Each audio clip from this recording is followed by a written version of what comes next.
So I came up with a headline of testosterone-rich cocks hold key to effective weight loss.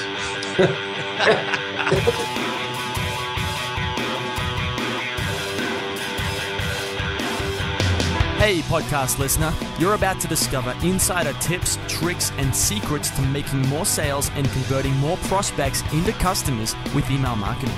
For more information about the Email Marketing Podcast or the Autoresponder Guide, go to dropdeadcopy.com/podcast.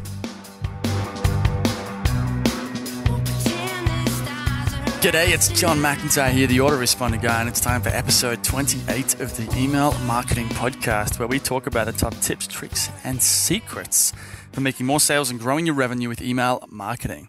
Today, I'll be talking to Dan Page, an absolute pro when it comes to writing headlines, which is pretty cool because David Ogilvy, the famous advertising legend, said that on the average, 5 times as many people read the headline as read the body copy. When you have written your headline, you spend 80 cents out of your dollar. Now, this is a very key thing that you have to understand when you're writing sales letters, when you're writing emails, any sort of advertisements, anytime you want to get someone's attention, the first thing that comes is one of the most important things that you write. And today, you're going to discover how to write head-snapping headlines. Now, tell me, what did you think when I said head-snapping headlines, right? A head snapping to attention, kind of like you call your friend by their name in a really loud, angry voice, and they're going to turn around. Their head's going to snap towards you, right? So you've seen that image, and that's a good headline. That's a head-snapping headline because it makes you look. You're like, whoa, I want to know how to write head-snapping headlines. So today you're going to find out how to create more of those headlines, which means your sales pages, emails, all of those things are going to improve. Dan's even going to share his step-by-step process for not just creating headlines, but learning to write great headlines as well, head-snapping headlines. Now, to get the show notes for this episode of the Email Marketing Podcast, go to dropdeadcopy.com/EP28. Now, there's no reviews today.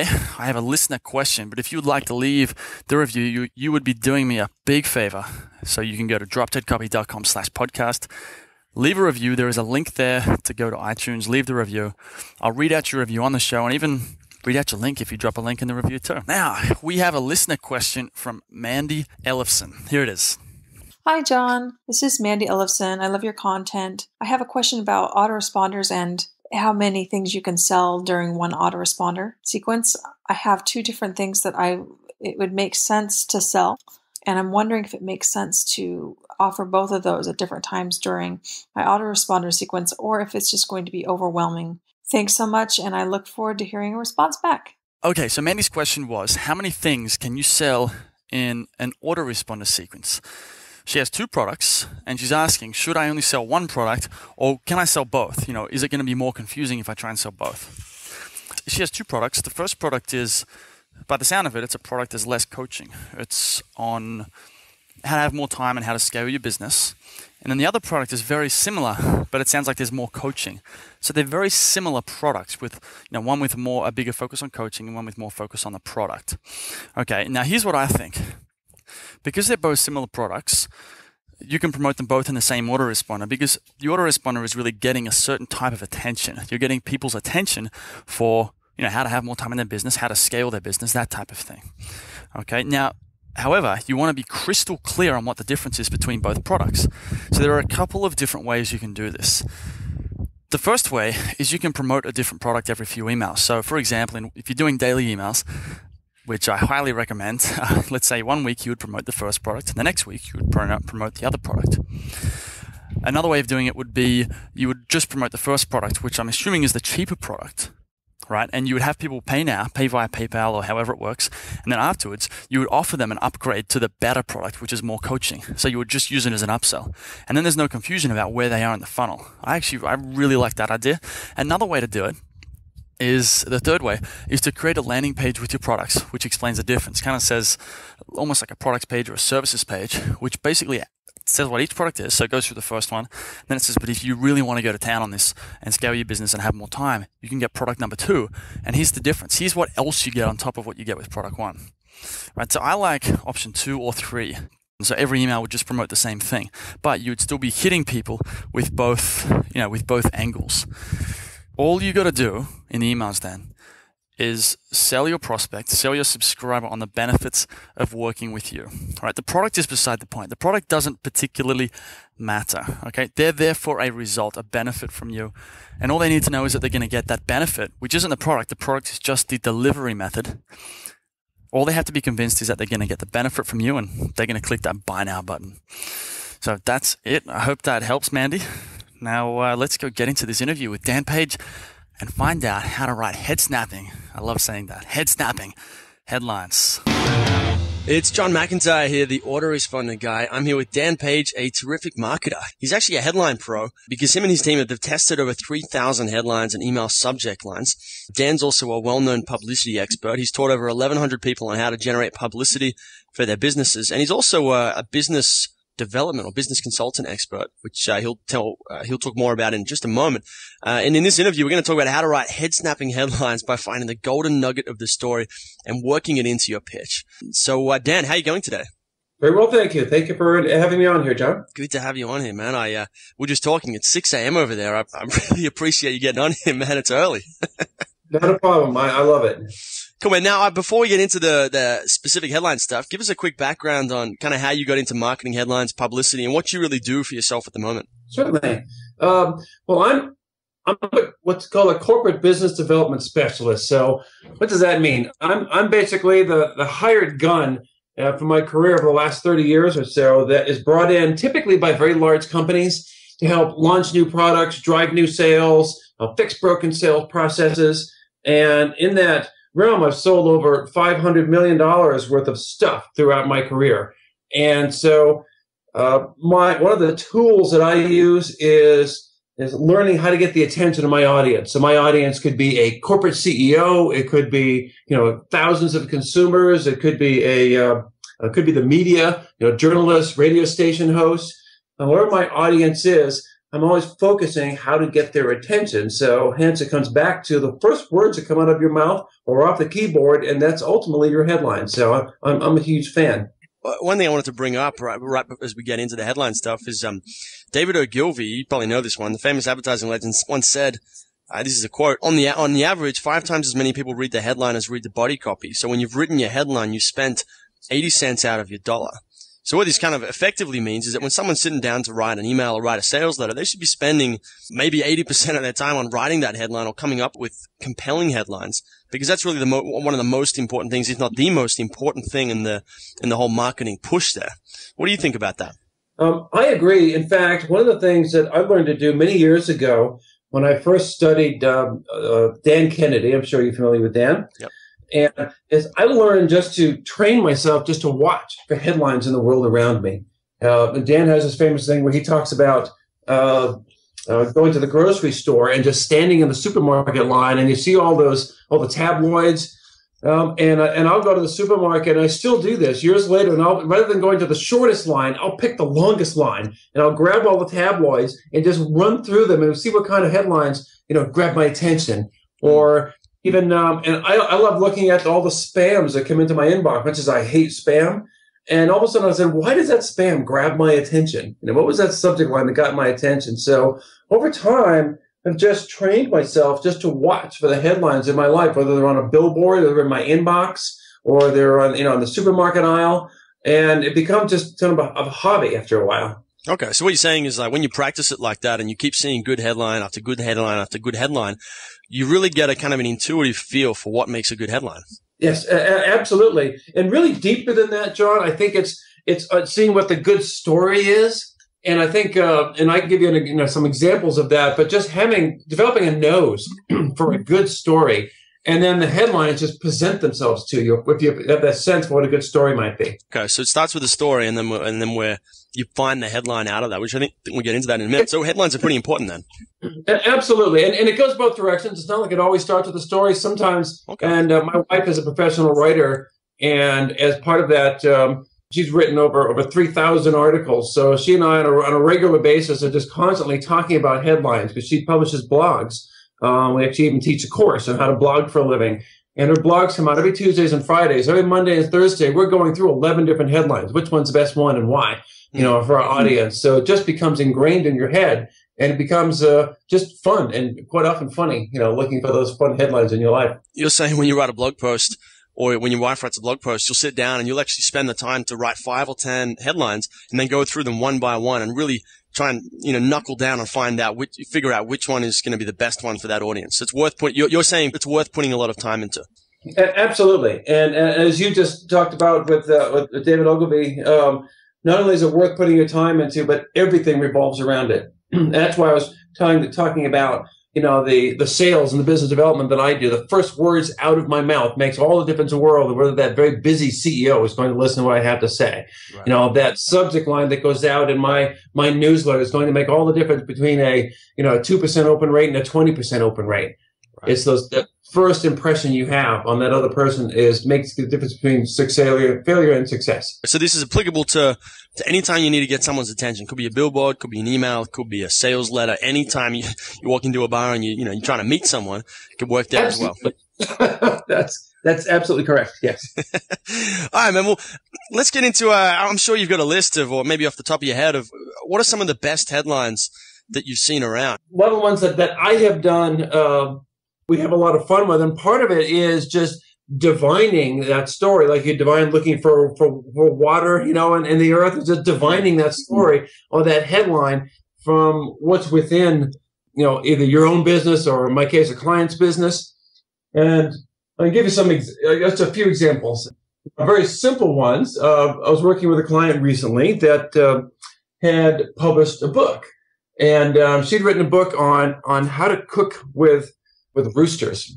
It's like, well, okay. And she wanted to get some press out of it. And she's a nutritionist and she's a weight loss expert. And she wrote this book about roosters and how roosters are really, they're, from a Chinese medicinal perspective, are really good for your health and how they can help you lose weight. And I'm looking at that. Okay, that's kind of boring, but, let's see if we can find that golden nugget you and I were talking about. Well, and rooster, as you probably know, here in the U.S. around the world, is also known as a cock. And a rooster is a cock hen. So actually, you got it. So, I see where you're going with this. So we're actually out, in this case, I looked at that and said, oh, your audience here, because we're talking publicity. She wanted to get publicity. Said, your audience is really those shock jock radio hosts. That's who's going to love this. So I came up with a headline of testosterone-rich cocks hold key to effective weight loss. For the press release, and put it out there on the airways. And within moments, with less than 10 minutes from pushing the button, we were getting responses, emails, and phone calls. So they absolutely just loved it because it's controversial. It grabs your headline as a word is supposed to be a swear word, but it wasn't really. So she was very happy with that in the end, despite the controversy. Absolutely. And the controversy, and we can talk about that in a little bit about how to create the headlines, was the reason why we went for that headline. We were looking for that controversy. Okay. I have another fellow, coincidentally, who wrote a book. He's a well-named author, Larry Ostrovsky.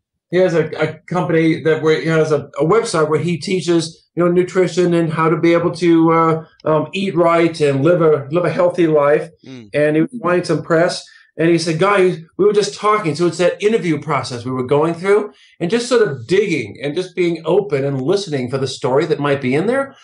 And he was saying, gosh, Dan, sometimes, some of these health foods that people think are health foods really are terrible for you.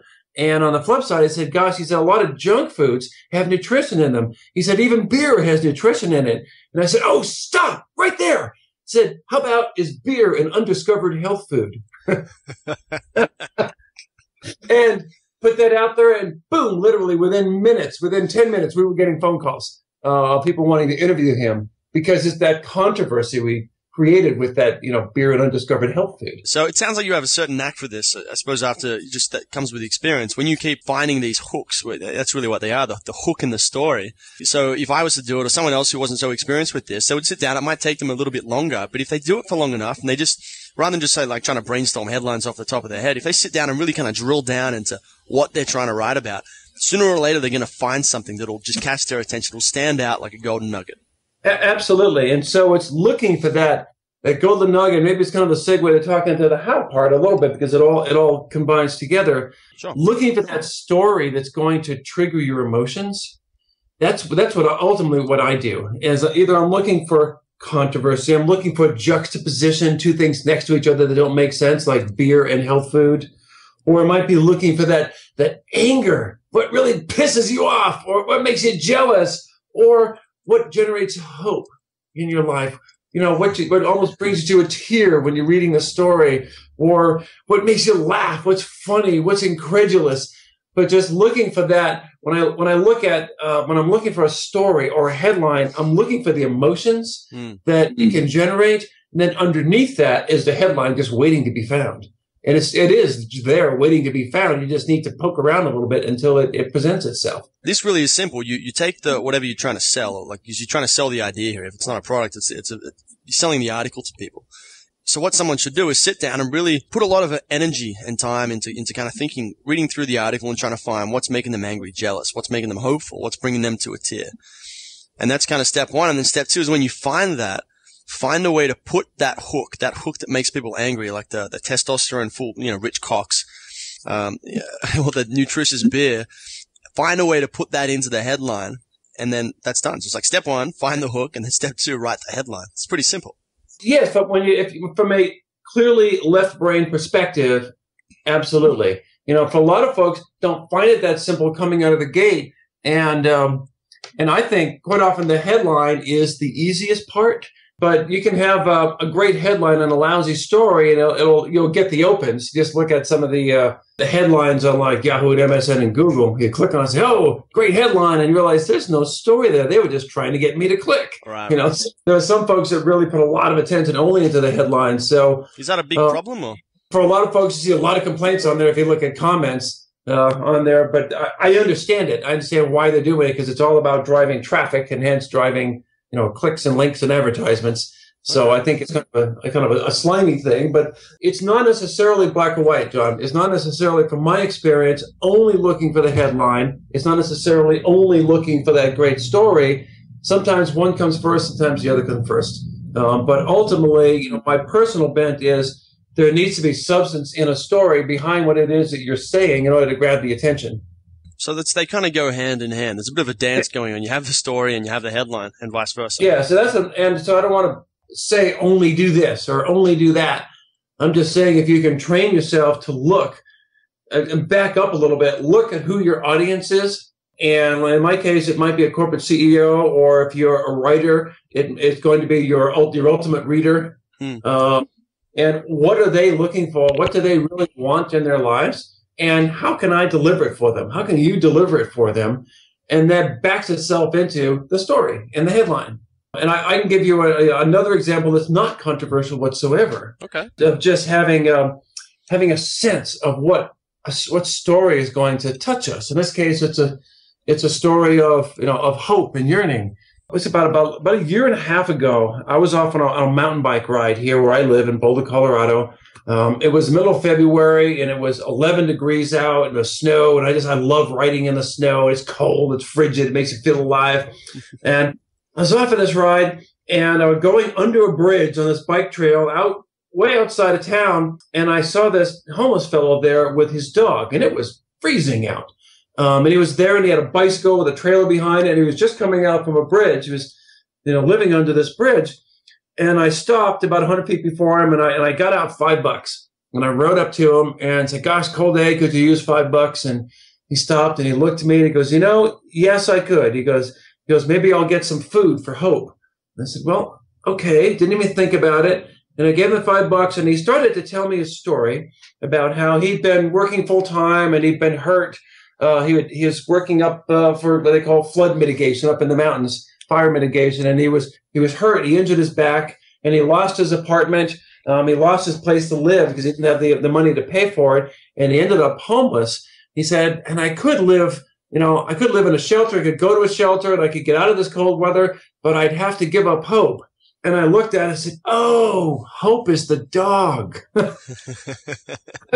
I didn't get that at first. And I looked at that, and I just felt myself overwhelmed with emotion at this fellow's story, that he is choosing to live under a bridge in the freezing winter because he didn't want to give up his dog, and his dog's name is Hope. He didn't want to give up hope. I was like, oh my God, that's that's sad and it's beautiful at the same time. And so I came home, and after I went to the grocery store, I was on my way to get dinner for the family, and I came back and I brought him some food, and I got to know this fellow, and I came home and I just wrote down the story because it affected me so much, with no intention of doing anything with it. But that idea of just knowing a good story when you see it, it's like, oh, I'm not going to give up hope. That's so good, you know? And then a month or two later, I just got I do a lot of publicity. I do a heck of a lot of publicity for my business and my clients' businesses. And so I put this in the form of a press release, and I wrote it down, and the title of the press release, because I live in Boulder, Colorado, and the title of the press release was "Homeless with Dog, Boulder Man Refuses Shelter." And homeless with dog, Boulder Man. And my intent here was to get picked up by a big animal site. I want the story to get picked up by other animal lovers. So I put it out there, and by the next morning, I was number one on Google News and Google and Yahoo and Bing for Homeless with Dog, and within 12 hours. And then a big animal site did pick the story up, and it took on a life of its own. All the folks that subscribe to that site, that are on their feed, picked it up, and we had over 20,000 Facebook likes for the story, and people were so affected by it that they actually started a fund and raised over $5,000. And I wasn't even asking for money. I was just sharing the story when it touched people's hearts. So this isn't anger or controversy. It's just touching someone's heart. They started a fund, funneled the money through me. I went out, got him out from under the bridge, and told him what had happened. He literally burst into tears when I told him this story. And he got him out, got an apartment, and he got a full-time job, and that was a little over a year ago. And he's now working full-time with health insurance, has a nice apartment and a home for his dog. His life completely changed, all because of a headline. So did you turn that whole story into another, article for a different kind of, like I say, a marketing website?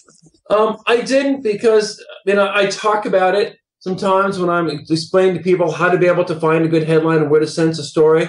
But really, there was no intent other than to just share a beautiful story out there. And part of it is just having an eye and a sense for when you see a story and just listening to yourself. In this case, I could feel tears well up in my eyes. Then I knew I had a winner. So if you feel anger, if you feel love, and you feel hope, and you feel jealousy, you feel those things, that's when you know you have a story. That's when you know you have something that's going to grab the emotional triggers of your audience. And I just saw it, and it took action on it. Is the only difference. One thing I think is really interesting here is that it's very hard to do this, to write a headline or a story that triggers these emotions if you don't know your audience. So what people really need to be doing here is before they go looking for stories or trying to come up with headlines, they need to go and find out from their customers and their prospects exactly what pisses them off, what makes them angry, what keeps them up at night, what inspires them, and all these different things, right? So then when they come and sit down and go, all right, I'm going to write a headline, they can say, well, I know that, Joe Blow, my avatar over here, hates this, and he loves this, and he feels a bit doubtful about this. And then it's like you have all these potential angles with your story, and then you can start to come up. It might be much easier to come up with headlines and, email subject lines and stories after that as well, right? I completely agree. Yes. One of the things that we do, and I look at my audience, is on two things. It's what they say and what they do. And so when I have the ability to, I will ask my audience questions flat out. Ask your audience, send them a survey. Literally, you can use free tools like SurveyMonkey, and there are others out there. Right. And ask them, what are the things that you're challenged with? What are you really trying to accomplish with your business or whatever it might be that they're doing? What's important to you? And ask them. And they will tell you. They will openly tell you. Some folks will. And you can make the extrapolation that other people are going to think like them. And then the other thing to do, which I found even more important when you have the opportunity to do so, is listen to what they say, but also watch what they do. Watch what they do. So that means, where are they going? What articles are they commenting on? What are the questions are they asking? What are the problems they're having? They're telling you that they can't solve. And to your point, what really pisses them off? What gets them excited? What makes them hopeful? And just watch what they do with their actions, because quite often that will speak much louder than what they tell you that they're interested in. So you're saying that the best way to figure out what people are pissed off about, what gets them riled up, what gets them, inspired, those kind of things, is it's kind of hard to find that out accurately just by asking them. You really have to see what are they doing. Or you could kind of set up almost like scenarios for them to kind of act out, set up some actions and just see what they start responding to. Send them out, figure out like 5 different angles you could have and send them out to your list if you have one, and then see which ones are getting the most clicks. And then you start to get an idea for what really does piss them off. That's exactly right. And most people wouldn't think that way, but if you don't have the ability to do that coming out of the gate, you can absolutely start by asking and have all sorts of fodder just by going there. And then that generates a next step because you're putting something in front of them. Then you'll see what they respond to. For example, like my wife, as it says, a professional blogger, and that's where those thousands of headlines, just tested headlines, come from that we do on a regular basis. And in her case, she writes in the multi-housing industry. Sounds really boring. Things like tenants and landlords issues that come up. But she's been doing this long enough now and has watched what people click on, what they comment on, when they actually click through to the rest of the story. Right. That, without a doubt, which stories are going to be winners and which ones aren't. And we talked about those 11 headlines earlier in the interview. But that is not 11 headlines in one subject. She has 11 stories a week that she's actually putting out there, which is a lot. And so we'll sit down and we'll know, beyond the shadow of a doubt, which one's going to pull the best. We know which keywords people are going to respond to. We know which types of subjects really, push their buttons. And we know which ones are yawners, that they might be the 3rd or 4th article down because, they're not as exciting. Right. And you just have to learn your audience after a while. But even if you don't know your audience, if you understand how to be able to recognize emotions and trigger emotions, then it still gives you a huge head start. So if anyone's listening to this and they've been jumping around from niche to niche to niche online, they really should stay in the same damn niche, because once they do that for a while, they're going to get a really good grasp on what the hell, what works for their market. Well, especially coming out of the gate, yes, it absolutely helps to either stay in the niche or know something about your niche. But in my wife's case, when she first started writing for, the multi-housing industry, she didn't know squat about it. She'd never been a landlord. She didn't know anything. So we started off by exactly what you and I are talking about. We started off by asking questions and getting responses from people, getting response from our client, about what he thought they might be interested in. And then from there, just started watching what people did based on what we put out there. And you start learning that over time. And if you do that long enough, then we get back to the point that you were talking about, is you just get a nose for it. You can't help it. You become trained to do it. Just sort of subtly trained to do it. You get a nose for the types of things that that people are going to respond to. Like in the case with the man who didn't want to give up hope. It was like, I don't know anything about the animal lovers industry, but I knew that was going to be a winner of a story. And I don't know anything about nutrition, but I knew beer and undiscovered health food was going to sell. Of course. Okay. Yeah, but you just get to learn. You got a very good intuitive sense after a while of what people are going to respond to. We're to wrap up in a couple of minutes. One last thing I wanted to just ask you quick. When you try and teach this to people, are there any common problems or objections that people come up with and why they can't do it, or common challenges that they're telling you? And are there ways to kind of get around that? Yeah, I mean, I get that questions like this in different faces all the time, that people look at this story and at their business. In this case, I counsel small business people, and they'll say, there's nothing exciting about my business. And a lot of businesses, there aren't. I'm also a firm believer that you can create excitement in just about anything. All you have to do is just look at how you can do that. And I can teach us through another example, if that's okay. Yeah, go for it. So I had a student that came to me and said, Dan, I have an art store. I sell art. And it was coming towards the holidays. He goes, and I want to be able to get people to come in and look at my art. I said, okay, that sounds pretty boring. How do you get a story out there in the newsway about people coming to look into your art studio to look at art? It's not something it's easy just to reach out there and create a story about, a man giving up hope, Yeah. So I said, okay, let's look at, in this case, about maybe an event. I said, how about we actually create an event that gives people a reason to come there? So you're not just saying, I have the Chicago Art Gallery, come to my art and look at my stuff. That's boring.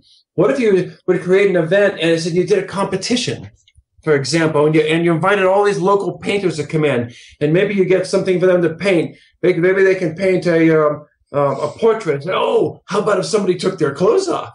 and they come in and you put that person there naked in the back of the Erotica with little curtains around them, and music wafting through, and little finger foods and glasses of wine, and people can come in. You might have 5 artists, standing around there painting this individual, and at the end of that night of painting, people get to choose which painting they like the best, and maybe you can reach out and have people in your community, like the local newspaper owner or a radio show host, and they can come in and they can be one of the judges. And then you can judge which painting might actually be the best. And how about if you then auction those off so that the revenue generated from that goes to local nonprofits. And if that's the case, then you're going to have nonprofits going out there and telling all their supporters to come to this, this wine tasting event, and this, for all these artists painting, and they'll end up coming, and within a matter of like 10 minutes, we come up with this entire story, this entire huge event, all for to say, what's going to be of interest to people? Oh, naked, somebody with no clothes on might be of interest. And we actually just took something boring and then just turned it upside down, turned it sideways. What can I do to create an event? What can I do to create controversy? What can I do to create hope? And just look at those core human emotions, and then look what you have in front of you that you're trying to generate that headline or story for, and put the two together. And if they don't fit, that's even better, because you have that juxtaposition then that's going to get people's head to snap, as we were saying, and say, what? And just try to lead with that there's a story. That's one of the frustrations people have. They don't think they have a story, and all you have to do is play with it. Sit back, have a glass of wine if or just laugh with friends, or try to get angry like some of your customers are angry, and just look for those emotions, and you can play with it. You can come up with a story for just about anything. That's wonderful. Okay, I think that's a great place to end. Before we go though, Dan, give yourself a plug. Tell people where they can find you if they want to learn more about you and what you do, and then we'll say goodbye. Well, a couple of things. If you have questions for me, you can send them to info@skillhighway.com. And also, if you'd like to learn more about some of the stuff we do with publicity and how we generate publicity, I have a little product called Search Engine Caffeine, www.searchenginecaffeine.com. And that's just a process that I use showing how to be able to get online press releases out there and get listed on the top of Google within 24 hours. So either of those ways is a good way to get in touch with me. Fantastic. Okay, well, I'll have links to both of those things, so your email address and the Search Engine Caffeine, down at the show notes at dropdeadcopy.com. Thanks again for your time, Dan. Okay, thank you very much, John. Have a great day. Hey everybody, thanks for listening. If you want to discover more insider tips, tricks, and secrets about driving sales with email marketing, sign up for daily email tips from the autoresponder guy. Go to dropdeadcopy.com/podcast. Sign up, confirm your email address, and I'll send you daily emails on how to improve your email marketing and make more sales via email. You'll find out why open rates don't matter, and the 7-letter word that underlies all effective marketing, and much more.